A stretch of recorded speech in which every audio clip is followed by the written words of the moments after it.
बिस्मिल्लाहिर्रहमानिर्रहीम। फ़ख्र city YouTube channel पर खुश आमदीद।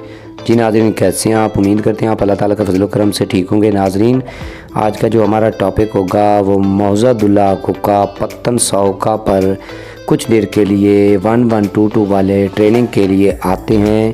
तो नाज़रीन, जो लोग वहाँ से गुज़र रहे होते हैं पत्तन से, वो लोग रेस्क्यू 1122 को देखकर एक जो है अफवाह फैलाई जाती है उन्हें देखकर कि वहाँ पर पत्तनदुल्लाह कुका साहुका पर कोई एक बच्चा डूब गया है। इस तरह की कुछ अफवाह फैलाई जाती है और वो अफवाह आग की तरह फैल जाती है। और काफ़ी दोस्तों ने, काफ़ी मेरे जो सब्सक्राइबर हैं, जो नाज़रीन हैं, वो मुझसे फ़ोन करके पूछ रहे थे कि वहाँ पर कोई हादसा हुआ है। तो कुछ देर के बाद जब मुझे फ़ोन रिसीव होता है तो मैं जाता हूँ और वहाँ जाकर जो रेस्क्यू वाले हैं उनसे मिलता हूँ और पूछता हूँ कि क्या वाक़या हुआ है। तो वो कहते हैं कि हम ट्रेनिंग के लिए यहाँ पर आए हैं, कुछ ट्रेनिंग कर रहे हैं।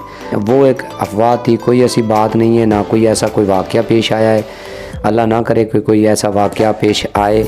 तो नाज़रीन, ये जो आप मनाज़िर देख रहे हैं ये सिर्फ ट्रेनिंग मनाज़िर हैं। जो 1122 वाले हैं, रेस्क्यू वाले, वो यहाँ पर दरिया पर आके अपने नौजवानों को ट्रेनिंग करते हुए आप देख रहे होंगे। ट्रेनिंग कर रहे हैं और ट्रेनिंग सिखाई जा रही है।